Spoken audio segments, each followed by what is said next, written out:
which UConn team is better, last year's team or this year's team? Well, I'm gonna say this year's or last year's team, but the dominance that they've shown this year is insane. It's crazy, and they've really shown no drop off. And it's funny because me and Kaylin have had a conversation like, do they even miss us? Like, was our presence even felt? Just to see like how dominant they are this year. But I'm definitely gonna have to go with last year, no doubt, no doubt. Terrika Foster-Brasby, thank you so much for joining me today. We are going to talk some college hoops. It's long overdue. I know the people have been asking us for it. So let's get into it because I won't say it out loud, but BTA, we all know what that acronym stands for. Mm-hmm. That is what UConn did to Tennessee yesterday, okay? They put a beating on them. And it's crazy, Terrika, because at halftime, the game was tied at 42. Tennessee looked like they had some life. I'm going to be honest with you. I didn't have a lot of confidence in Tennessee winning that game. I did not think they were going to win, but I thought it would be competitive for the rest of the game, considering how it was at the half. And then in the second half, UConn just said, oh no, we are going to wrap this up. Okay. And they won that game 96-66 by 30 points. Yeah.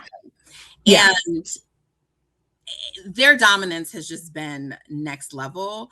But I'm going to stop there because I am going to tell you what I am most impressed by with UConn, but I'm going to stop there. It's just, this is like really reminiscent of their old teams. And I loved in that video where Paige was asked, about whose team is more dominant. Of course, she's going to say last year's team because she was on it, of course. But I thought it was so funny when she said her and Caitlin had to be like, do they even miss us? And I gotta say, it does not look like they're missing. They not missing you, Paige. Paige, they have completely moved on from you at this point. And it is so funny because we always get excited about a UConn Tennessee game, and why? Because of the historic significance between Gino Auriemma, the Pat Summitt days. Tennessee was the epitome of women's basketball for years. Like that's what it was. And then UConn came along and started to give them a run for their money. And so for years and years and years, it was either UConn, Tennessee. I get it. And I completely understand why folks are always excited about this matchup. But the same thing happened last year. The same thing happened last year when they were in Rocky Top. The UConn went down there and was like, hold up a second, let me remind you of who we are. And so they did the same thing up here in Connecticut where I live. Let us remind you who you are. I want people to know that even though it was a tie game, 42-42 at the half, Tennessee combined for 24 points between the third and the fourth quarter. They had 24 points all second half. UConn had 29 points in the third alone. Like, they put their foot on the gas and they did not let up. So I was just saying to you before we recorded that, ironically, we were talking about this on X, and I had a post. I was tagged in a post where someone said to me, can we safely call this year UConn's team pure 40 minutes of hell? And I said, I'd be willing to go out on a limb and say I think that this UConn team will finish the season undefeated. I don't know if I'm willing to say they'll pull off, national champions, because anybody can be upset in the tournament. Anything can happen in the tournament. Anybody can have a bad game. So maybe I won't go that far, but I can't see another team beating them in the regular season. I'm going to take that tweet back. I do think they are going to repeat as national champions. Like, I cannot see this UConn team losing. And so, that's just kind of where we are, Nat. Yeah, I mean, they do look like they are destined to repeat. They are so dominant. It's reminiscent of UConn when they were just dominating college, women's college basketball.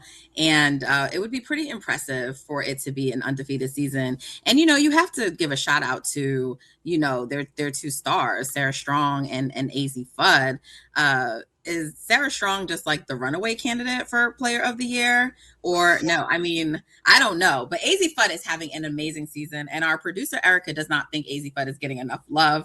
I don't know if I go that far, but I do think that, like, after what she did last year in the championship game and then coming back, having the season she's having, remaining healthy, I've certainly seen that she's moved up in terms of like her draft projection. But I mean, look at these numbers. Azzy's been sensational, right? I mean, come on.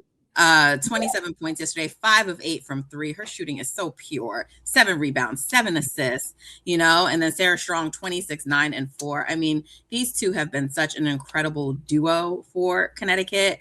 And also, I have to say, I think honestly, Terrika, what impresses me the most about UConn is their defense. Like when they decide to lock in on defense, that's it. It's a wrap. They are stifling. They are stifling.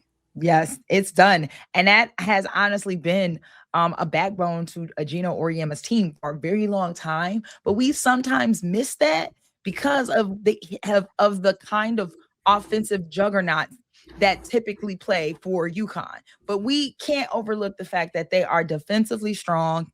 Yes, I do think Sarah Strong is probably one of the leading, not runaway candidates, but I do think she's a leading candidate for Player of the Year. She was just named today, as a matter of fact, on the cover of Slam magazine.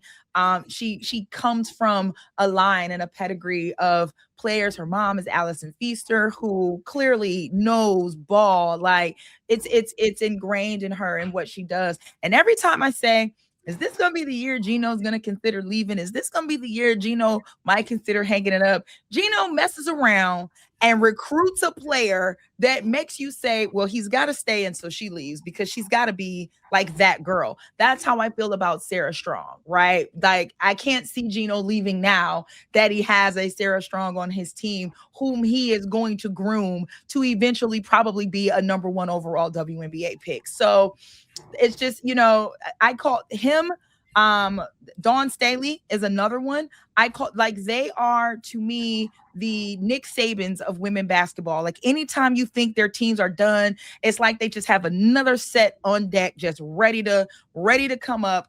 As soon as a draft class leaves, there's another one ready to step up. It's never ending. That is the sign of incredible coaching, of incredible programs, of players being recognized. And I don't know why Erica would think AZ ain't getting love, honey. AZ out here been balling all season. She said not enough. She said not enough. God. She needs to get, well, you can probably never give her enough love for all of the amazing things that she does on the court. Yeah, for sure. I definitely see AZ getting so much more love, and I love that for her, and I love that she's having a healthy season, and I just hope that it continues, and because we're seeing amazing basketball from her, and what a story it would be after all the adversity that she's fought through to help lead UConn to an undefeated season and potentially a repeat. I mean, that would be crazy. That would be sick, but it would, I mean, the last time we saw back to back like this with UConn was when Stewie was still in a UConn jersey. So it is certainly possible. And again, we still got a lot of basketball left. Yeah. March is going to always be, you know, the time where any and every juggernaut that you can find can have a bad game. People can have a bad shooting night, defensive can flip. You know, we are certainly not saying that no other team. It's just right now, as of today, it feels like UConn is most certainly the team to be. And I'm not hearing about what conference they play in. They schedule enough to play teams that you can assess how and what kind of team they are. This isn't schedule-based, conference-based. Like, this is a really good team, and they're going to be hard to beat in March. Yeah, they're a juggernaut, and this is said every year about them, and then every year they're like in the Final Four when their players are healthy. So, like, what are we doing? What are we doing? What are we doing? Anyway, it's close to March, exciting time. So I'm looking forward to it.